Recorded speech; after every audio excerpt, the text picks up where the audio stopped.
Hi there, watching this video tutorial, my dearest class 11th students. ये hornbill की आपकी जो एनसीईआरटी बुक है इंग्लिश की, उसका पहला लेसन है the portrait of a lady. तो इस ट्यूटोरियल में हम इसको स्टडी करेंगे, इसके डिफरेंट मीनिंग्स जो भी निकल के आते हैं उसको इतने अच्छे ढंग से हम स्टडी करेंगे जैसे कि कोई भी क्वेश्चन आए तो आप उसका आंसर दे सकें। और जिसकी टेक्स्ट बुक के एक्सरसाइजेज हैं उनका सॉल्यूशंस हमारी वेबसाइट पे मिल जाएगा, उसका लिंक आपको वीडियो डिस्क्रिप्शन में दिया हुआ रहता है। और इसके अलावा हमने वीडियो ट्यूटोरियल भी बनाया हुआ है जो इसके टेक्स्ट बुक के एक्सरसाइज सॉल्यूशंस हैं उनके लिए। इसके अलावा इसके जो एक्स्ट्रा क्वेश्चंस हैं, मीनिंग्स हैं, वो सब कुछ आपको हमारी वेबसाइट पे मिलेगा। तो let's start the tutorial. The portrait of a lady के ऑथर हैं खुशवंत सिंह। पहले इन्हीं के बारे में हम जान लेते हैं थोड़ा सा।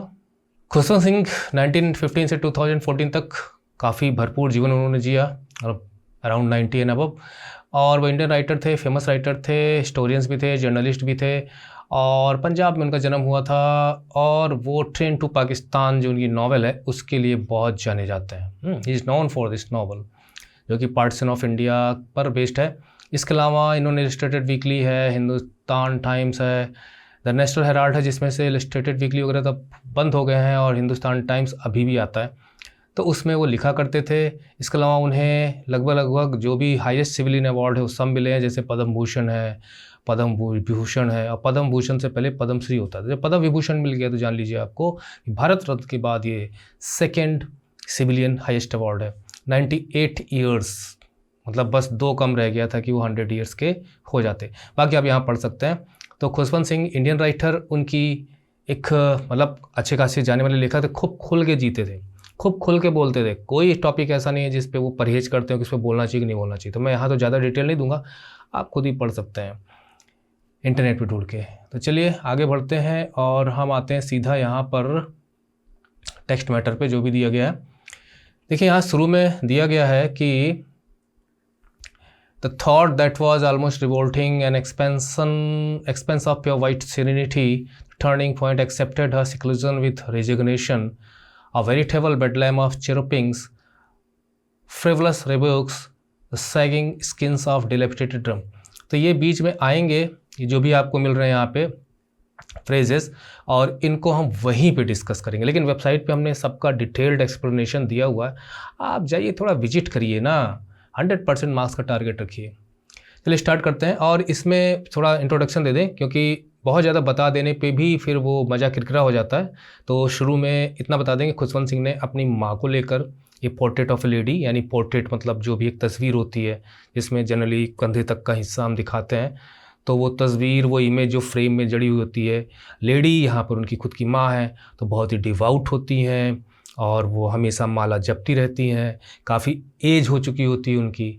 तो उनकी मतलब कैसा उनका रिलेशन था और उनकी डेथ तक का वर्णन उन्होंने किया है। तो देखिए कैसे एक लिटरेचर मास्टरपीस बनाया जाता है। चलिए, माई ग्रैंड मदर, यहाँ पर चूँकि माई वर्ड यूज हुआ है तो निश्चित है कि ऑथर फर्स्ट पर्सन में इसको लिख रहा है। My grand mother like everybody is grand mother. और वोकैबुलरी यहाँ पर हम पूरी नहीं दे पाएंगे, लेकिन फिर भी अगर आप हमारी वेबसाइट पर जाते हैं तो आपको खूब वोकैबुलरी मिलेगी, वहाँ पर शब्दकोश मिल जाएगा। My grandfather, like everybody's grandmother, my grandmother, like everybody's grandmother, was an old woman। भाई ठीक है, बूढ़ी होती हैं, दादियाँ सबकी होती हैं, जवान दादियाँ कहाँ होती हैं, यही कहा है इन्होंने। She had been old and wrinkled, झुर्रियाँ पड़ी हुई थी उनके चेहरों पर, हो जाता है एज जब होती है तो। For the 20 years that I had known her, लगभग 20 साल से मैं उन्हें जान रहा हूँ। 20 साल से जानने का मतलब ये है कि जब उनको होश है, जब से उन्होंने अपनी दादी को देखा है, तो वो ऐसे ही रिंकल्ड फेस में नजर आती हैं। ऐसा ही होता है, हम अपनी दादियों को जब देखते हैं और आगे 10 साल तक देखते हैं तो लगता है उनकी उम्र सेम है। People said that she had once been young and pretty. लोग कहते हैं कि कभी वो बहुत ही यंग थी, बहुत ही प्रिटी थी। प्रिटी मतलब क्या होता है? जो आपका फिजिकल बाहरी जो आउटलुक होता है ना, उसको देखकर आपको अच्छा लगता है, देन इट इज़ प्रिटी। अब ब्यूटीफुल क्या होता है? ब्यूटीफुल हमारी आत्मा में, हमारे दिल में, हमारे मन को जो भाए, दैट इज़ ब्यूटीफुल। अब प्रिटी द आउटलुक, तो देखने में अच्छी लगती थी। एंड हैड अ हस्बैंड, और उनका एक पति भी हुआ करता था। देखिए इनके लिखने की स्टाइल देखिए आप कैसे लिख रहे हैं। इसलिए मैंने कहा कि खुलकर बोलते तो खुलकर लिखते थे, चाहे परिवार की बात हो चाहे बाहर की बात हो। Young and pretty, had a husband, और उनका एक हस्बैंड भी था। तो निश्चित है कि भाई कभी तो जवान रही होंगी और शादी है तो हस्बैंड भी रहा होगा, but that was hard to believe. लेकिन यहाँ पर वो थोड़ा सा अविश्वास प्रकट करते हैं कि मुझे तो विश्वास करना मुश्किल है कि उनका कोई हस्बैंड रहा होगा। कारण यह है कि उन्होंने उनको हमेशा बूढ़ा ही देखा है और उनके अपने मतलब उनके अपने दादाजी को साथ में देखा नहीं है, तो वो इमेजिन नहीं कर पा रहे कभी जवान रही होंगी उनका हस्बैंड रहा होगा। ग्रैंड फादर्स पोर्ट्रेट, उनकी भी पोर्ट्रेट की बात है। Hung above the mantelpiece, mantelpiece आप जानते हैं कि पहले जो घर बने होते थे तो जहाँ पर हर्थ होती थी, जहाँ पर लकड़ी वगैरह जलाने के लिए जगह होती, तो उसके ऊपर एक ताक होता था जहाँ पे सामान रखे जा सकते, तो mantelpiece. In the drawing room में mantelpiece. He wore a big turban, उन्होंने पगड़ी बांधी हुई थी, एंड लूज फिटिंग क्लोथ, ढीले ढाले कपड़े पहने हुए थे। हिज लॉन्ग वाइट बियर्ड, दाढ़ी थी उनकी सफ़ेद खूब। कवर द बेस्ट पार्ट, यहाँ पे आया है द बेस्ट पार्ट। मेरी कोशिश रहेगी कि यहाँ पे जहाँ जहाँ जरूरी मुझे वैकेबलरी लगती है वहाँ मैं एक्सप्लेन कर दूँ। Best part of his chest, उनके सीने का बेस्ट पार्ट। अब बेस्ट पार्ट क्या होता है? मोस्ट ऑफ द पार्ट उनका वो हो गया, मतलब more than half. Best part of chest and he looked, ये आप कह सकते हो कि चेस्ट का जो जिसे हम चेस्ट कहते हैं वो लगभग उन्होंने उस दाढ़ी ने घेरा हुआ था, बीच का हिस्सा ऐसे। And he looked at least 100 years old, वो भी 100 साल के बूढ़े लगते थे उसको देखने के बाद, उनकी पोर्ट्रेट को देखने के बाद। He did not look the sort of person, sort मतलब type of person who'd have a wife and children. अब वो अपनी जो दादी हैं उनको कह रहे हैं कि ऐसा नहीं लगता कभी उनका हस्बैंड रहा होगा, और यहाँ दादा को देखकर कह रहे हैं कि ऐसा नहीं लगता कि कभी उनकी वाइफ रही होंगी और उनके बच्चे रहे होंगे। ये बचपन में जो उनकी फीलिंग्स थी उनको बता रहे हैं, है ना, कि वो बचपन लोग यही देखते हैं कि भाई जो यंग वुमेन होती हैं उनके हस्बैंड्स होते हैं, उनके बच्चे होते हैं, तो बूढ़ों के भी होते होंगे, वो इमेजिन नहीं कर पा रहे। ही लुक्ड एज इफ मतलब जैसे कि, he looked as if he could only have lots and lots of grand children. दादा को देख के तो ऐसा लगता था कि उनके न पत्नी रही होगी न बच्चे रहे होंगे, उनके खूब ग्रैंड चिल्ड्रन रहे होंगे, नाती पोते। As for my grand mother, और जहाँ तक एज़ फॉर मतलब जहाँ तक मेरी ग्रैंड मदर की बात है, बीइंग यंग एंड प्रिटी, और उनके यंग और प्रिटी होने की बात है। जहाँ तक मेरे जो लोग कहा करते थे कि मेरी माँ यंग और प्रिटी दिखती थी, तो जहाँ तक उनके यंग और प्रिटी होने की बात है, the thought was almost revolting. देखिए थॉट वॉज ऑलमोस्ट रिवोल्टिंग, देखिए रिवोल्ट मतलब होता है विद्रोह करना, जस्ट आप अपोजिट जाते हो। तो मेरा मन यहाँ द थॉट वाज रिवोल्टिंग का सीधा सीधा मतलब यहाँ पे है कि डिसगस्टिंग। आप कह सकते हो कि यहाँ पे रिवोल्टिंग मीन्स डिसगस्टिंग, ठीक है, या आप जहाँ पे आपको घृणा उत्पन्न होती हो कि ऐसा कैसे हो सकता है। पर यहाँ पर हम इतना नहीं जाएंगे, हम बल्कि हम ये कहेंगे कि उनका मन ये मानने को तैयार नहीं था कि क्या कभी वो प्रिटी और यंग रही होंगी उनकी एज और इनके रूप को इस वक्त देखते हुए। तो यहाँ पर रिवोल्टिंग मतलब यह है कि he was not able to reconcile और convince himself that she would have been once young and pretty. बाकी हमने इसका एक्सप्लेनेशन वीडियो उसमें अपनी वेबसाइट भी दिया हुआ है। She often told us of the games she used to play as child, वो अक्सर ये भी बताया करती थी कि वो किस प्रकार के गेम्स खेलती थी बचपन में। अब उनके समय के जो गेम्स रहे होंगे, दैट सीम्ड क्वाइट एब्सर्ड। देखिए यहाँ पर ये एब्सर्ड आया है, इसका मतलब होता है कि बेतुका, बड़ा बेढंगा, है ना, जो मतलब अजीब सा, क्या ये, इट इज़ सो एब्सर्ड। तो वो एब्सर्ड हो गया था, सीम्ड क्वाइट एब्सर्ड। तो वो भी जो गेम्स भी बताती थी वो भी बड़े एब्सर्ड लगते थे, नॉर्मल नहीं लगते थे जो आज हम खेलते हैं। एंड अनडिग्निफाइड, जो आपको डिसरिस्पेक्ट का कारण बने, जो आपको शर्मसार कर दे, अशोभनीय हो कि भाई आप पे शोभा नहीं देता, है ना, आपको एक काम नहीं करना चाहिए। तो अनडिग्निफाइड टाइप के गेम खेलती थी। ऑन हर पार्ट मतलब उनको देखा जाए जिस घर को बिलोंग करती थी उस हिसाब से काफ़ी रिच फैमिली थी, दिल्ली का काफ़ी हिस्सा इनके पुरखों के पास था। तो अनडिग्निफाइड ऑन हर पार्ट, तो उनकी बात की जाए तो उनकी तरफ से उनके लिए बहुत ही अनडिग्निफाइड था। एंड ही ट्रीटेड, मतलब जिनके साथ खेलती थी उनकी बात नहीं, ऑन हर पार्ट की बात हो रही है। And he treated it like the fables and we treated it. We का मतलब ये है कि जब वो बताती थी कि हम ये गेम खेलते थे, वो गेम खेलते थे। अब जैसे उदाहरण के लिए अब क्या कहा जाए, बचपन में कुछ ऐसे गेम्स थे जो आज शायद नहीं खेले जाते होंगे, हो सकता है वो भी गेम खेलती हूँ जो बॉयज़ खेलते हों। तो एनीवे कुछ भी अंदाजा हम लगा सकते हैं कि we treated it like the fables. तो हम जब वो सुनते थे तो हमें लगता है जैसे कोई परियों की कथाएँ हैं। परियों कथाएँ क्या होती है? जब परियों कथाएँ सुनते हैं तो हमको लगता है कि आज की तो नहीं है, पहले की हैं, आज तो नहीं होता ऐसे। तो उनके गेम्स देखकर भी ऐसा लगता था। और वो अनडिग्निफाइड का सीधा सीधा मतलब ये है कि शायद लड़कियों को नहीं खेलने चाहिए थे। Of the profits she used to tell us, profits मतलब हो गए जो जो जो ईश्वर के दूत होते हैं, उनके संदेशवाहक होते हैं, उनके मैसेंजर्स होते हैं, उनके प्रॉफिट्स कहते हैं। तो उन्हें लगता था कि ये फेबल्स हैं प्रॉफिट्स की, और जो उन्हें वो हमें बताया करती थी। और यहाँ पे सी यूज टू टेल अस का मतलब ये है कि वो हमें बताया करती थी जो प्रॉफिट्स, मतलब जो उनकी कहानियाँ सुनाया करती थी, प्रॉफिट्स, एंजल्स एट्सेट्रा। तो हमें लगता था जो गेम बता रही हैं वो भी कथाएँ जैसी हैं। ऐसा रहा नहीं होगा, होगा तो अनडिग्निफाइड होगा। She had always been short and fat. शुरू से ही थोड़ी छोटे कद की थी, थोड़ी मोटी थी, स्लाइटली बेंट, थोड़ा आगे झुकी हुई थी। उसका कारण यह है कि भाई वो ओल्ड एज हो चुकी थी उनकी। हर फेस वॉज क्रिस क्रॉस, लाइनें इधर से उधर, काफ़ी एजेड थी ना। रिंकल्स, झुर्रियाँ पड़ी हुई थी। Running from everywhere to everywhere. देखिए अब देखिए, एवरीवेयर टू एवरीवेयर, हर जगह से हर जगह। इसका क्या मतलब हम लगा सकते हैं? All the where, all the where, हर जगह पे उनकी झुर्रियाँ झुर्रियाँ पूरे फेस पे पड़ी हुई थी। ये होगा all the where, everywhere to everywhere. No we were certain she had always been as we had. No we were certain, बल्कि हमें तो पूरा विश्वास था कि सी हैड ऑलवेज बीन, वो हमेशा से रही हैं, as we had known her, मतलब हम जब से होश संभाला हमने, जब से हम उनको देखते चले, हमें लगता है वो ऐसी रही होंगी, कभी प्रीटी नहीं रही होंगी, कभी यंग नहीं रही होंगी। थॉट रिवोल्टिंग है, इसलिए मानने को तैयार नहीं है। ओल्ड सो टेरिबली, अब यहाँ टेरिबली का मतलब ये हो गया बहुत ज़्यादा, वेरी मच, ठीक है। और that she could not have grown older, ऐसा लगता है कि वो इतनी ज़्यादा बूढ़ी थी कि इससे ज़्यादा बूढ़ी हो ही नहीं सकती। तो इसका मतलब वाकई में बहुत एजड थी। And had stayed at the same age. अब देखिए यहाँ कितनी खूबसूरत लाइनें लिखी हैं इन्होंने, मतलब टर्म्स यूज किए हैं, फ्रेजेस यूज किए हैं। Stayed at the same age, लगता है जैसे जिस एज में हमने 20 साल को देखा था, पहले देखा था, उसी एज में आज भी वो रुकी हुई हैं, मतलब बूढ़ी थी, बूढ़ी हैं।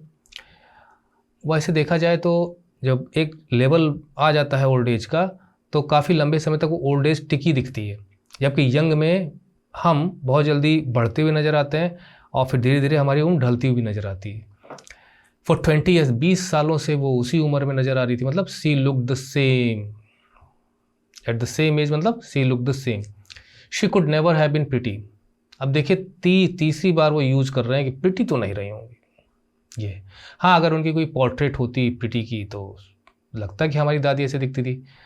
But she was always beautiful, लेकिन ब्यूटीफुल वो हमेशा रहती थी। कितनी खूबसूरत बात की उन्होंने कही है कि ओल्ड एज हो चाहे जैसी हो, पर सी वॉज ब्यूटीफुल। जैसे मैंने आपको शुरू में बताया था कि प्रिटी इज़ द आउटलुक और beautiful is how you feel.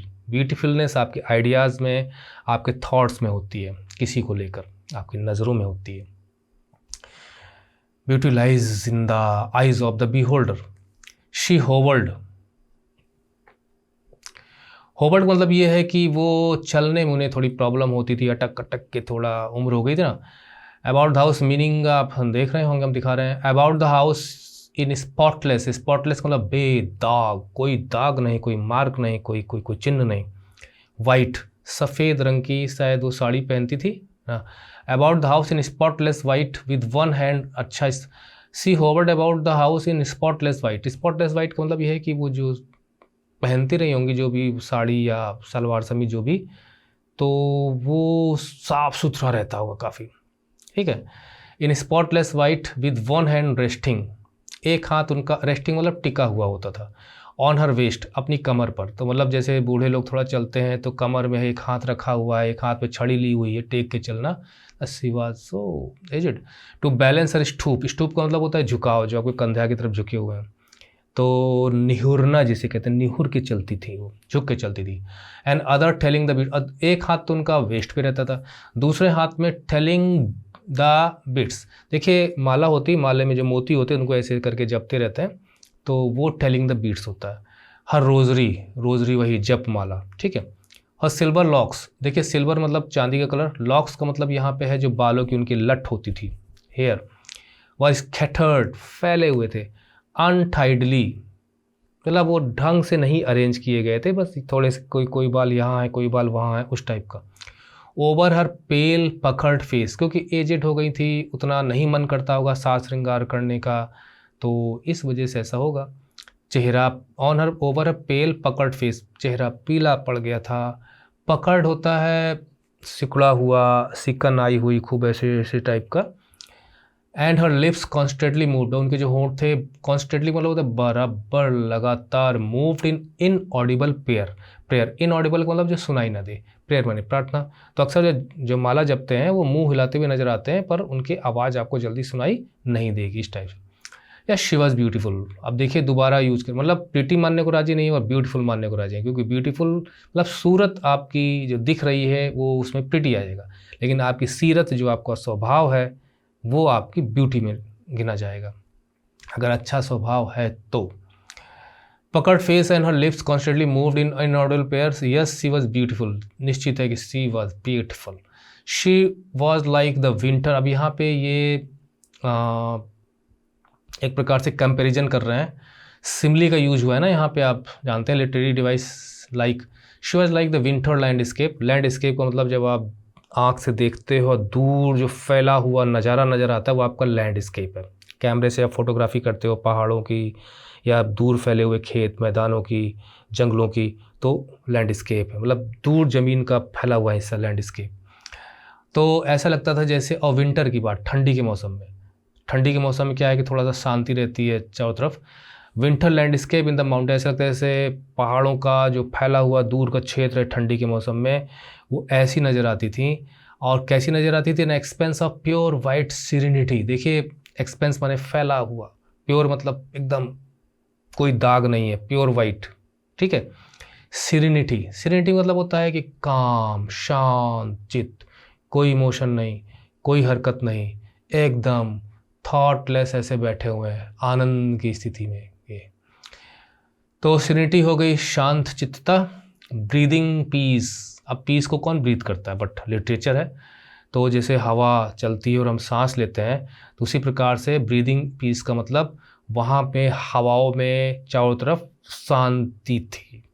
And contentment, content मतलब होता है संतोष, यानी हमारी कोई इच्छा नहीं है, जो हमें मिल गया बस उसी में हमें आनंद महसूस कर रहे हैं। तो कहने का मतलब यहाँ पे है कि वो ये कहते हैं कि उनकी एज हो चुकी थी, वो जब मूव करती थी, चलती थी, जो कुछ भी उनकी हरकतों से ऐसा लगता था कि जैसे दूर कहीं पहाड़ों पे लैंडस्केप पर वो चल रही हों, उनके अंदर कोई ज़्यादा पाने की इच्छा ना हो, हमेशा शांत रहती थीं, और लगता था जैसे उन्हें जीवन में सब कुछ मिला है, अब सब संतोष है, उन्हें अब कुछ नहीं चाहिए। तो ये चीज़ है। तो she was an epitome of silence, she was an epitome of contentment, and she was an epitome of serenity.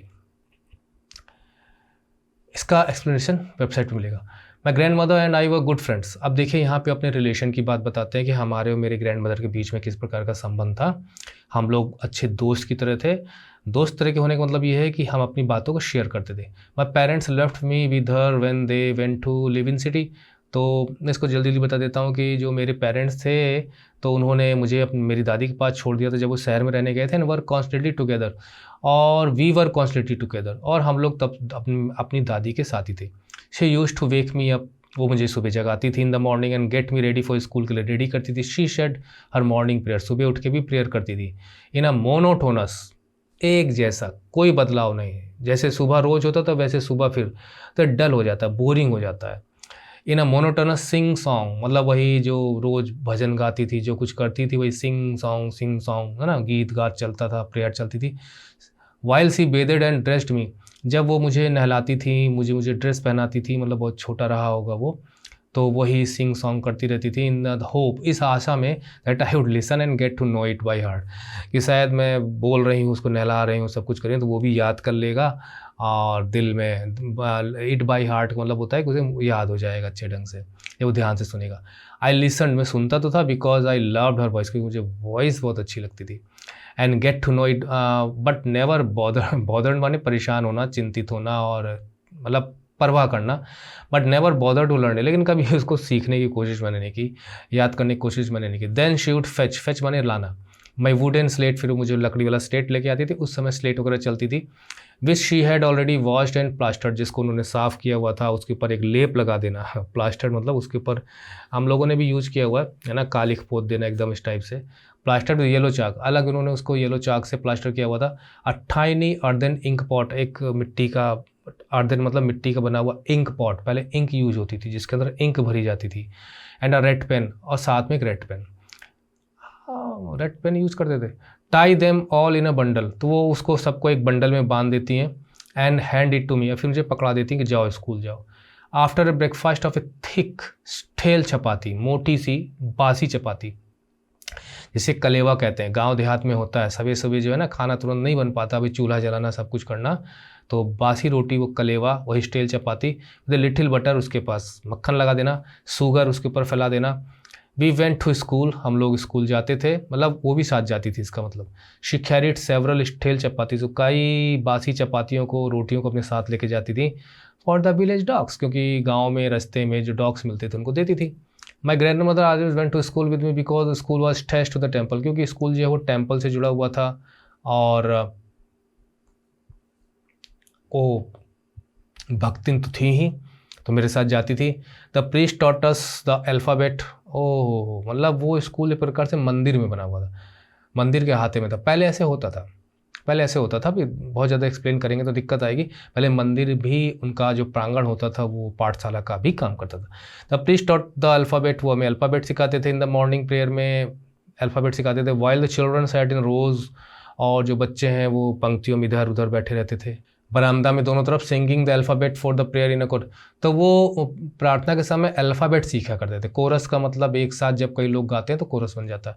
My grand mother said inside reading the scriptures, तो स्क्रिप्चर्स माने ग्रंथ हो गए। और मेरी दादी भी रहती थी वहीं पे, वो क्लास में नहीं बैठती थी, वो मंदिर में अलग जाके वो ग्रंथों का अध्ययन करती थी, पढ़ती थी।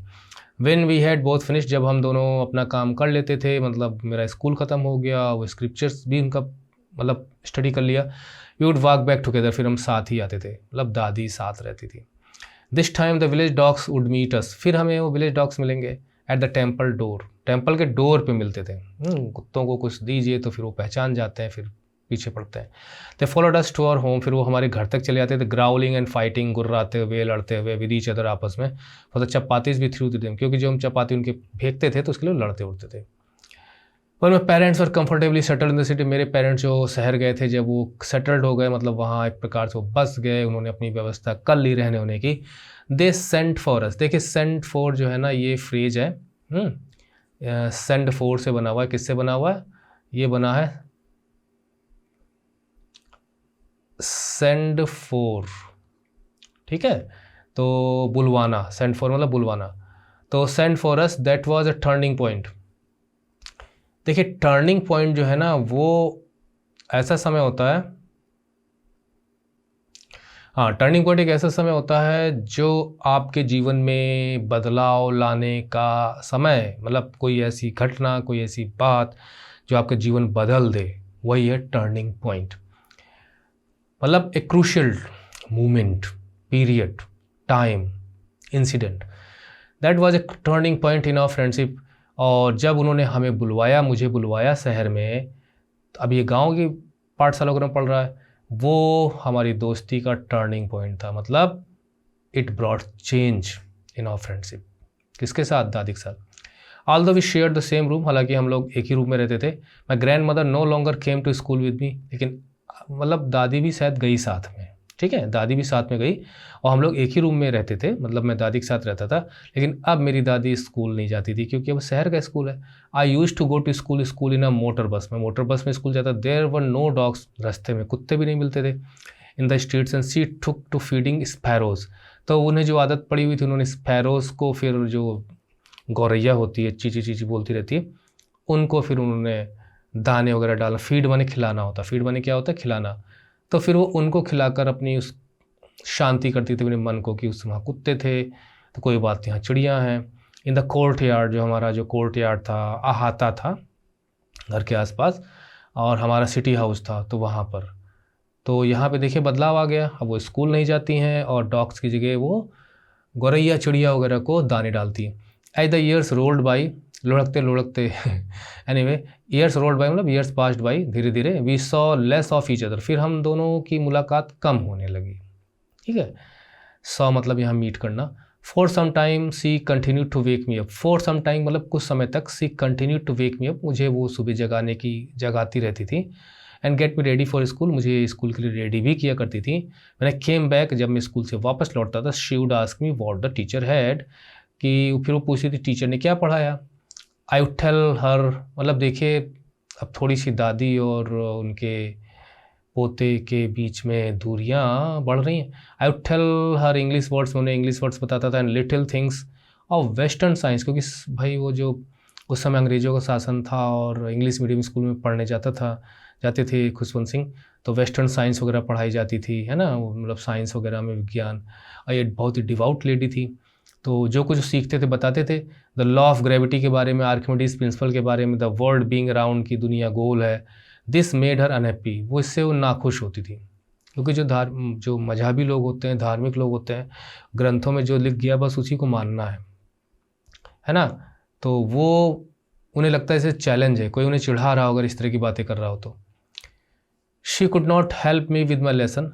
कुड नॉट हेल्प का मतलब वो मेरे लेसन्स में मेरी मदद नहीं कर पाती थी कि मेरा होमवर्क करा सकें। She did not believe in the things they taught in the English. अब वो थोड़ा सा अंग्रेजी मीडियम स्कूल को थोड़ा गलत निगाहों से देखना शुरू करती, तो उन्हें लगता था कि स्कूल में, इंग्लिश मीडियम स्कूल में जो सिखाया जा रहा है वो सही नहीं है। एंड वाट डिस्ट्रेस मतलब परेशान होना, रियली मन में दुख, पीड़ा, क्लेश, डिस्ट्रेस, मन की पीड़ा। That there was no teaching about God, क्योंकि यहाँ गॉड के बारे में नहीं पढ़ाया जाता, स्क्रिप्चर्स के बारे में नहीं पढ़ाया जाता। बात तो सही। अब देखिए वहाँ पे मंदिर था, तो मंदिर में सारी चीज़ें चलती थी। तो भाई हर आदमी अपनी सोच के हिसाब से जीवन जीता है, उन्हें लगता है कि यार ये सब होना चाहिए, पर नहीं। One day I announce that we were being given music lesson. एक दिन मैंने अनाउंस, मतलब होता है कि मैंने जाके अपनी दादी को बताया, बिना पूछे बता दिया, अनाउंस कर दिया कि हमारे यहाँ म्यूज़िक भी पढ़ाया जाता है, म्यूज़िक लेसन, संगीत सिखाया गया। शी वॉज वेरी डिस्टर्ब, ये सुनकर तो डिस्टर्ब हो गई, मतलब घबरा गई और अपसेट हो गई। टू हर मतलब उनके लिए, music had lead association. Lead का मतलब होता है कि देखिए ऑफेंसिव, ऑब्सीन, और हिंदी में कहा जाए तो अश्लील। एसोसिएशंस का मतलब होता है से संबंधित। तो उन्हें लगता था कि म्यूज़िक जो चीज़ है वो ल्यूड और उस टाइप की चीज़ों से वो जोड़कर उसको देखती थी। It was the monopoly of headlords and beggars. Headlords हो गया जो वेश्याएं, बेगर्स मतलब जो भीख मांगते हैं। मोनोपोली मतलब देखिए, मोनोपोली मतलब एकाधिकार, मतलब सिर्फ आप ही कर सकते हो, कोई दूसरा नहीं कर सकता, तो वो आपकी मोनोपोली होगी। वो कर सकते हैं, आप नहीं कर सकते, तो वो उनकी मोनोपोली होगी। तो उन्होंने कहा कि भाई जो हैडलॉर्ड्स हैं और जो बेगर्स हैं, ये उनके लिए तो ठीक है म्यूज़िक। बेगर्स जो हैं वो गा गा के मांगते हैं, हैडलॉर्ड जो है वो तवायफ बन के नाचती वगैरह हैं, मुजरा वगैरह करती हैं, और ये बच्चों को सिखाया जाए, नो वे।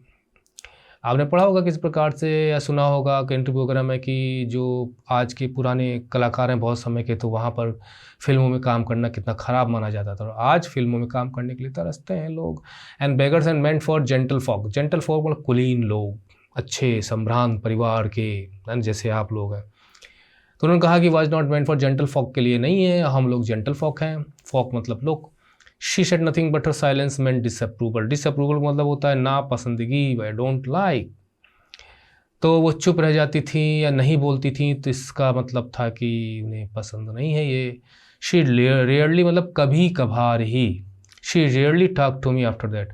जब उन्हें लगा कि बच्चा तो बिगड़ रहा है स्कूल में जाके, ना ईश्वर के बारे में, ना ग्रंथ के बारे में, म्यूज़िक गाया जाता है इसको, तो भैया ये तो गड़बड़ पाठशाला है। अच्छा, इससे ये भी पता चलता है कि ये इसके पेरेंट्स से बात कर सकती थी कि बच्चे की क्या गड़बड़ी है, लेकिन शायद ये रिज़र्व रहना चाहती थी। माँ बाप हैं, बच्चों को पढ़ा रहे हैं, ज़्यादा दखल देना भी नहीं चाहिए। जानते हैं, घर में कलह उत्पन्न हो जाती है। टाक फिर उसके बाद उन्होंने मुझसे बात करना बंद कर दिया कि कल बात करूँगी, फिर कुछ बताएगा, फिर मैं अपसेट हो जाऊँगी। When I went up to university, फिर मैं यूनिवर्सिटी लेवल तक गया। University I was given a room of my own, फिर मुझे वहाँ अपना कमरा मिला। The common link of friendship was snapped. स्टैंड मतलब कट जाना, टूट जाना। कॉमन लिंक का मतलब होता है कि हम दोनों को जोड़ने वाली लिंक। माई ग्रैंड मदर, अब लिंक का मतलब ये है कि भाई शहर में वो मम्मी पापा के साथ मैं रहता था, तो दादी भी रहती थी। अब यूनिवर्सिटी में मुझे अपना सेल्फ कमरा मिला है, तो वहाँ दादी कहाँ रह पाएंगी।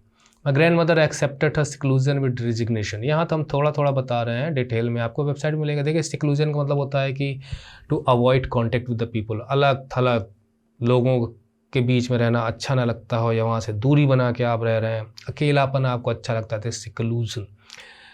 रेजिग्नेशन का मतलब ये है, वैसे रेजिग्नेशन त्याग पत्र, जब त्याग पत्र देते हो तो आप उस जगह को छोड़ देते हो, पर यहाँ रेजिग्नेशन का मतलब ये है कि आप भगवान भरोसे हो गए हो, किस्मत भरोसे हो गए हो, जो होगा अच्छा होगा, जो होगा देखा जाएगा।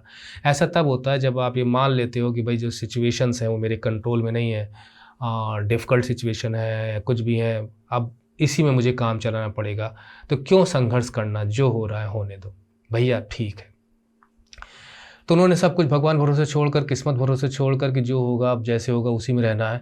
She rarely left her spinning wheel, लेकिन फिर भी उन्होंने अपना स्पिनिंग व्हील नहीं छोड़ा। चरखा काटती थी, उस वक्त लोग चरखा काटते थे। To talk to anyone, she rarely left her spinning, she rarely left her spinning wheel, to का मतलब होता है, और यहाँ पे टॉक टू एनीवन यानी वो किसी से बातचीत करना हो, चरखा काटना हो तो बल्कि बातचीत करना बंद कर देंगी, लेकिन चरखा काटना नहीं छोड़ेंगी। फ्रॉम सनराइज टू सनसेट, सूर्योदय से सूर्यास्त तक, सी सेट बाई हर व्हील। ओहो, देखिए किस तरह का समय काट रही हैं। एक प्रकार से देखा जाए तो दादी बहुत अकेलापन महसूस कर रही हैं, अगर आप थोड़ा फील कर सको तो। पोता भी नहीं है, वो अपने व्हील के पास बैठी रहती थी सुबह से लेकर शाम तक, स्पिनिंग या रिसाइटिंग, फिर चरखा चलाती रहती थी, अपना भजन गाती रहती थी, प्रेयर मन ही मन बुदबुदाती रहती थी, ईश्वर का नाम लेती रहती थी, राहे और रब का नाम लेती रहती थी, वाहे गुरु है। Only in the afternoon she relax for a while, सिर्फ वो आफ्टरनून में थोड़ी देर के लिए आराम करती थी, और उस दौरान भी क्या करती थी, वाइल टू फीड स्पैरोज, उस समय भी वो स्पैरोज को खिलाती थी कुछ। While she sat in the verandah breaking the bread into little bits, तो वेरांडा में बैठकर जो ब्रेड थे उनके छोटे छोटे टुकड़े कर कर वो बिट्स मतलब पीसेस, छोटे छोटे पीसेस में उन्हें भेजती थी, मतलब फेंकती थी, दाना डालती थी। Hundreds of little birds collected round her creating a veritable bedlam of chirpings. Chirp, वो जो चच थोड़ी थोड़ी देर पे जो आवाज़ें करती रहती हैं। वेरिटेबल का मतलब होता है विच कैन बी वेरीफाइड, कि आप वेरीफाई करके कह सकते हो कि हाँ भाई सही है, जेन्युइन है, रियल है, सच में है। तो हंड्रेड्स ऑफ, सैकड़ों की तादाद में चिड़िया आके वहाँ बैठ जाती थी। आप भी घर में करो ये सब कुछ, देखो 2 चिड़िया 4 चिड़िया, फिर आपसे डरेंगे नहीं, आपके आसपास घेर लेंगे आपको आके, और सही समय पे अगर दाना डालोगे तो उसी समय इकट्ठा होंगे। बेडलैम का मतलब होता है हल्ला गुल्ला, शोर गुल, है ना, तो यहाँ वहाँ थोड़ा सा अव्यवस्था, तो चिड़ियाँ आ जाती थी और सचमुच आप देख सकते थे वेजिटेबल कि वो चू करके शोर मचाती थी, चिरपिंग्स का शोर मचाती थी, बेडलैम क्रिएट कर देती थी। Some came and perched on her legs, कुछ तो उनके, पर्च मतलब होता है आकर बैठ जाना, उड़कर आकर बैठना, पर्चिंग। ऑन हर लेग्स, पैरों बैठते थे। अदर्स ऑन हर शोल्डर्स, कुछ उनके शोल्डर्स पे बैठते थे। सब even sat on her head, कुछ खोपड़ी पे भी बैठ जाते थे। She smile but never shooed them away, वो मुस्कुरा देती थी पर शू नहीं करती थी, जैसे कुत्तों को शू करते ना, शू यानी भाग जाओ आगे, तो भगाती नहीं थी उन्हें। It use to be little, देखिए सबकी वोकैबुलरी आपको वीडियो डिस्क्रिप्शन में लिंक मिलेगा, वहाँ जाके आप देख सकते हैं, वहाँ अच्छे खासी वोकैबुलरी है, एक्सप्लेन किया गया। इट यूज, फिर भी आपको कोई प्रॉब्लम हो तो मुझे आप कांटेक्ट कर सकते हैं। It use to be the happiest half hour of a day, तो वही जो आधे घंटे के जो आफ्टरनून में आराम करती थी, तो उस समय उन्हें, तब वो स्माइल करती थी, बहुत खुश रहती थी। मतलब she smiling in the company of birds, not in the company of people around her. अंदाजा लगाइए। मैंने decided to go abroad, abroad मैंने विदेश जाने का फैसला किया for further studies. I was sure my grand mother would be upset, मुझे मालूम था कि मेरी ग्रैंड मदर अपसेट हो जाएंगी, दुखी हो जाएंगी। I would be away for 5 years, 5 साल तक मैं अब अपने देश से दूर रहने वाला था। एंड एट हर एज, और उनकी उम्र, जिस उम्र में वो थी, वन कुड नेवर टेल, कोई कुछ कह नहीं सकता था। इसका मतलब क्या है कि उनकी उम्र ऐसी थी कि मैं 5 साल के लिए जा रहा हूँ, पता नहीं जब मैं लौट के आऊँ तो वो मुझे ज़िंदा मिले कि ना मिले, क्योंकि उम्र ही उनकी ऐसी थी कि लोग कह सकते थे कि भाई कब चली जाए। But my grand father could, तो मतलब at her one could never tell, कोई नहीं कह सकता था, पर मेरी दादी कह सकती थी। तो इसका मतलब क्या है कि मेरी दादी कह सकती थी, मेरी दादी कह सकती का मतलब ये है कि उनकी एज देखकर मैं अंदाज़ा लगा सकता था कि पता नहीं लौटने पर मुलाकात हो ना हो। She was not even sentimental. अब यहाँ पर यह भी हम अंदाज़ा लगा सकते हैं कि मेरी दादी की जो उस वक्त मनोदशा थी, है ना, उसको देखकर भी मैं अंदाज़ा लगा सकता था, क्योंकि सेंटिमेंटल नहीं थी। सेंटिमेंटल होता है कि इमोशनल, अब कोई इमोशंस शो नहीं करती थी। वैसे भी जो काफ़ी ज़्यादा मैच्योर हो जाते हैं लोग तो अपने इमोशंस को दबाते हैं। सी केम टू लीव मी, मुझे छोड़ने आई। At the railway station but did not talk, मुझसे कोई बातचीत नहीं की, शो एनी इमोशन, कोई इमोशन शो नहीं किया। Her lips moved in prayer, बस प्रेयर ही प्रेयर, इसमें खूब प्रेयर करते उनको दिखाया गया है। इसी प्रकार से वो अपना टाइम निकालती थी ईश्वर की याद में। Her mind was lost in prayer, वो आई जरूर थी पर उनका दिमाग प्रेयर में था। हर फिंगर्स और बिजी टेलिंग द बीट्स, ऐसे माला जपने में उनकी रोजरी की जो बीट्स थी उनको माला जपने में उनका हाथ लगा हुआ था। साइलेंटली सी किस्ड माई फॉरहेड, फिर उन्होंने मेरे फॉरहेड पे किस किया। And when I left I cherish the most, जब मैंने मतलब वहाँ से मैं विदा हो गया और ट्रेन पे बैठ गया, कहीं पे भी एरोप्लेन पे बैठ गया, कहीं पे भी जब मैं वहाँ से निकला, अच्छा रेलवे स्टेशन की बात है, ट्रेन पे बैठा, आई चेरिश्ड, देखिए चेरिश्ड मतलब होता है कि आप किसी चीज़ को लेके कुछ भी हो, आप मन में उसको लेकर अच्छा महसूस करते हो तो you feel cherished, you enjoy the feeling of that person, that thing or that incident, that कुछ भी हो। तो I felt cherished the most imprint, imprint मतलब छाप इस पे, as per have the last sign of physical contact between us. और मैं इसलिए चेरिश कर रहा था, उसको बार बार याद कर रहा था उनके उस किस को फॉरहेड पे, क्योंकि मुझे लगता है कि शायद वो हमारा लास्ट साइन था फिजिकल कॉन्टेक्ट का। फिजिकल कॉन्टेक्ट मतलब होता है कि साक्षात एक दूसरे को देखने का, but that was not so, लेकिन ऐसा नहीं था। After 5 years I came back home, मैं घर लौटा, and was met by her at the station, और स्टेशन पे फिर वो मुझे लेने आई थी। She did not look a day older, एक दिन की भी और बूढ़ी नहीं लग रही थी, जैसे छोड़ के गया था वैसी थी। She still had no time for words, no time for words का मतलब दुनियादारी की बात, यानी दूसरों से बातचीत करने का समय अभी भी उनके पास नहीं था, क्योंकि वो अभी भी वही प्रेयर। वाइल सी क्लैस्प्ड, थोड़ा सा ऐसे पकड़ लेना, जकड़ लेना, सी क्लैस्प्ड मी इन हर आर्म्स, अपनी बाहों में जब उन्होंने मुझे जकड़ लिया।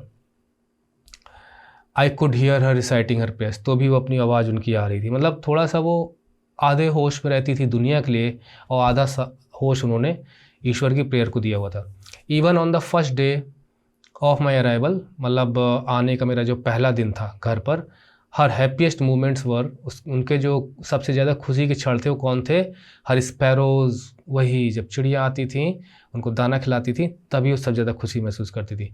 Home she fed longer and with frivolous rebukes, देखिए फ्रिवलस का मतलब ये है कि रिब्यूक्स का मतलब डांट झिड़क, है वहाँ मत बैठो, यहाँ मत बैठो, और फ्रिवलस का मतलब होता है तुच्छ, छोटी छोटी बातें जिनका मतलब जो सीरियसली ना हो, जैसे कहते हैं ना मैं यार क्या छोटी छोटी बातों में तुम लड़ते रहते हो, तो फ्रिवलस का मतलब होता है कि बस ऐसे दिखाने के लिए डांटती थी। ऐसे जो देहाती औरतें होती हैं, मैंने सुना है जो बहुत एजेड होती हैं तो जानवरों से भी बात करती हैं। मानत नहीं ना, यहाँ आके बैठ जा, खूंटप नहीं खड़ी हो चाहती यहाँ, इस तरह से गाय वगैरह से बातचीत करती हैं। मतलब तो ऐसा नहीं कि उनकी भाषा समझती हूँ कुछ करती हूँ, बस ऐसे ही आनंद आता है और एक ट्यूनिंग बन जाती है। तो चिड़ियों से बातचीत करती थी, कभी कभी डांटती थी कि हटो हटो इस टाइप से।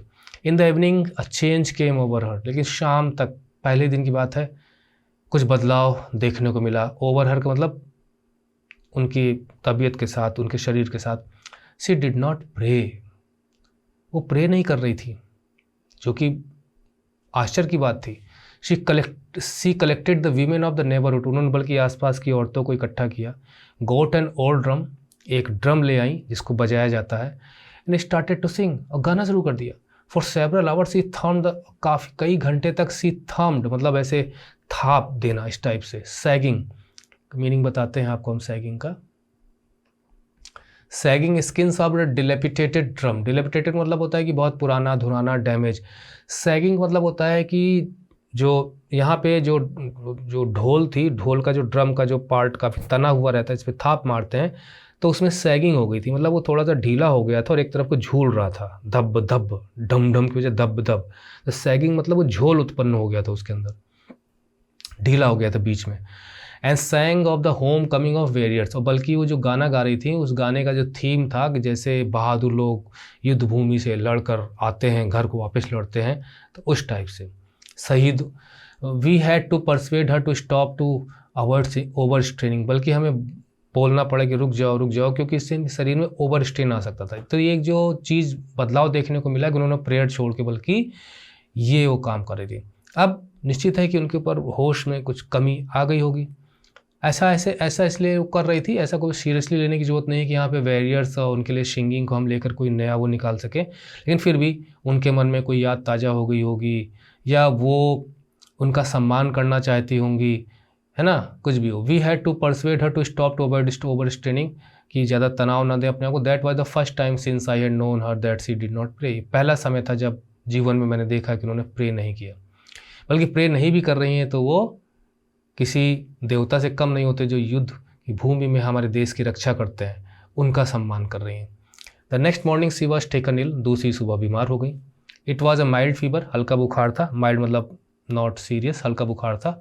The doctor told us that it would go, और डॉक्टर ने कहा चला जाएगा, वापस ख़त्म हो जाएगा। But my grand mother thought differently, लेकिन मेरी ग्रैंड मदर कुछ अलग ही सोच रही थी। She told us that her hand was near, उन्होंने कहा कि मेरा समय अब नज़दीक है। अब देखिए वहाँ जो आपने पढ़ा था कि बट माई ग्रैंडफादर कुड और ग्रैंड मदर कुड, तो वहाँ से आप इसे जोड़ सकते हो कि मेरी दादी बता सकती थी कि उनका एंड कब होगा। तो यहाँ पे एक मीनिंग हम ये भी निकाल सकते हैं, she said that since only a few hours before, she said that वो उन्होंने कहा since only a few hours before the close of the last chapter of a life, मेरी ज़िंदगी का अब आखिरी चैप्टर है, आखिरी क्षण बचे हैं। सी हैड ओमिटेड, ओमिटेड मतलब भूल जाना, भूलने की वजह से कोई काम कर देना या जानबूझ कर आप उसको अलग रख रहे हो, नहीं कर रहे हो, है ना, वो ओमिट है, मतलब आप अपने लिस्ट से अपने कामों से उसे मिटा रहे हो। टू प्रे मतलब प्रे करना। तो उन्होंने कहा कि वो आखिरी क्षण थे उनके जीवन के, आखिरी चैप्टर थे उनके लाइफ के, जब शायद पहली बार वो प्रे करना भूल गई थी। वो जो यहाँ पे है ना डिड नॉट प्रे, उससे रिलेटेड है। शी सेड दैट कि उनकी जीवन का आखिरी समय है।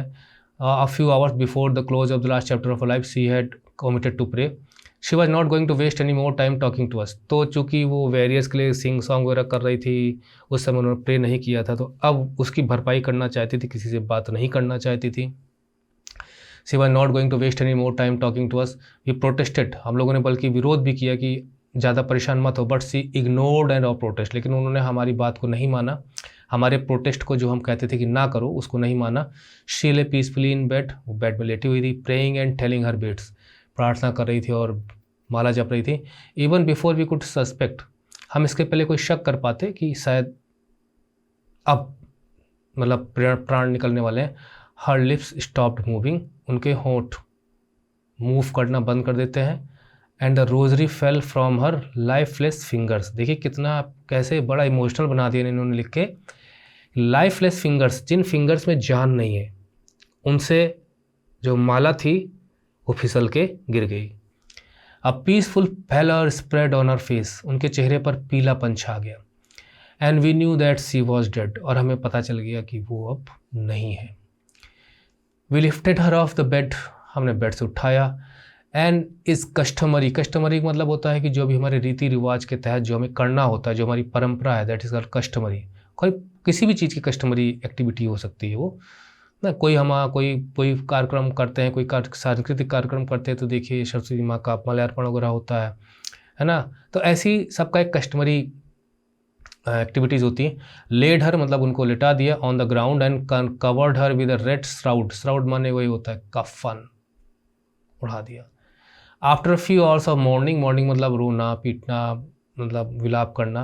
वी लेफ्ट हर अलोन, हमने उन्हें अकेले छोड़ दिया। To make arrangements for a funeral, कि उनकी फ्यूनरल की तैयारी की जाए, उनके अंतिम दाह संस्कार की तैयारी की जाए। In the evening we went to her room, शाम को हम उनके कमरे में गए, मतलब उन्हें अभी नहीं ले गए फ्यूनरल के लिए। In the evening we went to a room with a crude structure, crude structure का मतलब होता है कि जो लकड़ियों का मतलब ऐसे ढांचा तैयार किया जाता है for the time being, makeshift, इसलिए क्रूड कहा गया। Crude structure to take her to the cremated, cremated मतलब ले जाके जलाना, दाह संस्कार करना, that is cremated. The sun was setting, सूर्य अस्त हो रहा था। And had lit her room, शाम का समय वही जब चिड़ियाँ आती हैं, और सूरज अस्त हो रहा था। लिट, लिट माने रोशनी से भर देना, रूम एंड वेरांडा, तो सूरज की रोशनी उनके रूम में आ रही थी, उनके वेरांडा में, with a blaze of golden light. और ब्लेज मतलब होता है लपट, तो सूर्य की रोशनी, किरण की एक धारा वहाँ पे आ रही थी। गोल्डन इसलिए कहा गया कि शाम के समय जो सूरज होता है जो गोल्डन दिखता है। वी स्टॉप्ड हाफ वे, हम अहाते में आधे में ही रुक गए। All over the veranda and in her room right up to where she laid it, बरामदे में, कमरे में, जहाँ पर वो लेटी हुई थी वहाँ तक फैले हुई थे। क्या? She lay dead and stiff veranda and her room right up to where she lay, जहाँ वो पड़ी हुई थी, एंड स्टिफ, शरीर कड़ा हो जाता है ना डेथ होने के बाद, रैप्ड मतलब लपेटा हुआ, इन द रेड श्राउड, लाल रंग का कफन पहनाया गया था। थाउजेंड्स ऑफ स्पैरोज, वहाँ सैकड़ों की बात थी, हजारों की तादाद में चिड़िया आई हुई थी। Set scattered on the floor, यहाँ वहाँ फ्लोर पर बैठी हुई थी, जैसे उन्हें भी पता चल गया हो कि हमारी प्रिय दादी अब नहीं रही। देयर वॉज नो चिरपिंग, कोई चौं चौं नहीं, शायद वो भी विलाप कर रही हूँ, मॉर्निंग वो उसका मॉर्न कर रही हूँ उनके डेथ का। We felt sorry for the birds, we felt sorry का मतलब होता है कि हमें बर्ड्स को लेकर बड़ा खेद हुआ, बड़ा दुख हुआ, तकलीफ हुआ कि आज वो नहीं है जो तुम्हें बिट्स बाय बिट्स ब्रेड खिलाया करती थी। And my mother fetch some bread for them, मेरी माँ उनके लिए ब्रेड लेके आई भी। शी ब्रॉक इट, उन्होंने तोड़े, इनटू लिटिल क्रम्स, क्रम्स माने टुकड़े, pieces of bread, the way my grand mother used to मतलब किया करती थी, जो मेरी ग्रैंड मदर जैसे तोड़ा करती थी। And threw it to them, उनको फेंक दिया कि लो चिड़ियों खा लो। उन्होंने सोचा कि चिड़ियों को क्या पता है, वो शायद इसलिए इकट्ठा हैं कि उन्हें वो दाने नहीं मिल रहे हैं, वो टुकड़े नहीं मिल रहे हैं, खाएंगी चली जाएंगी। The sparrows took no notice of the bread, उन्होंने ब्रेड पर नज़र भी नहीं डाली।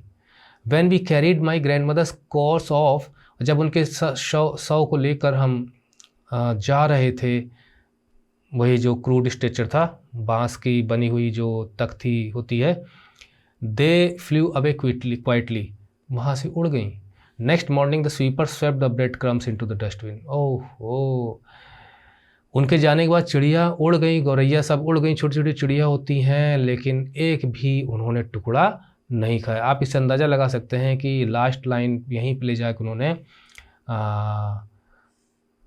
ख़त्म किया इस पार्ट, ये अपनी जो एक बायोग्राफिकल जो एक यहाँ पर अपनी माँ का उन्होंने एक पेश किया, पूरा रिप्रेजेंट किया किस प्रकार की थी उनके, कैसे उनके संबंध थे। तो चिड़ियों ने भी उनका विलाप मनाया, दुख मनाया, और कुछ खाया पिया नहीं। तो ये स्टोरी यहीं ख़त्म होती है। कोई मैसेज इसमें नहीं लेना है, बस हम इतना समझ सकते हैं कि इसकी समरी है, इसका जो कुछ भी है वो हम आपको इसके ट्यूटोरियल में, अगले ट्यूटोरियल में आपको मिल जाएगा। बाकी काफ़ी कुछ आपको वेबसाइट पे मिल जाएगा। और खुशवंत सिंह अपनी दादी को बहुत मानते थे, उनकी दादी काफ़ी मैच्योर थी, एजेड थी, बहुत ही डिवाउट लेडी थी, भक्तिन थी एक प्रकार से, प्रार्थना करना कभी नहीं भूलती थी। लेकिन अंत समय में खुदा चेंज देखने को मिलता है, उनकी शरीर से उनकी आत्मा निकल जाती है। और इसके अलावा जो भी इसमें हाईलाइटेड वर्ड्स थे वो सब हमने एक्सप्लेन कर दिए। तो एंडिंग द ट्यूटोरियल हेयर, फिर भी एक चैनल के लिए व्हाट्सएप नंबर है जो वीडियो डिस्क्रिप्शन में लिखा गया। अगर आपको फिर भी प्रॉब्लम होती है कुछ समझने में, किसी पैराग्राफ में, किसी लाइन में, तब मुझसे कंसल्ट करिएगा। और कोई भी क्वेश्चन आए तो उसका आंसर अब आप ठीक से लिख पाओगे, बट अपने परसेप्शन के हिसाब से। अगर कोई फैक्चुअल क्वेश्चन है तो आपको इन्फॉर्मेटिव लिखना है। अगर वो आपका नज़रिया पूछता है, आपको ओपिनियन पूछता है, जिसमें आप अपने ओपिनियंस को डाल सकते हो, अपनी सोच को डाल सकते हो, तो वहाँ आप उसको भी यूज़ कर सकते हो with in the word limits. तो अगले ट्यूटोरियल है, अगले ट्यूटोरियल में इसके अगले लेसन के साथ फिर मुलाकात होगी। तब तक के लिए सेइंग यू बाय बाय।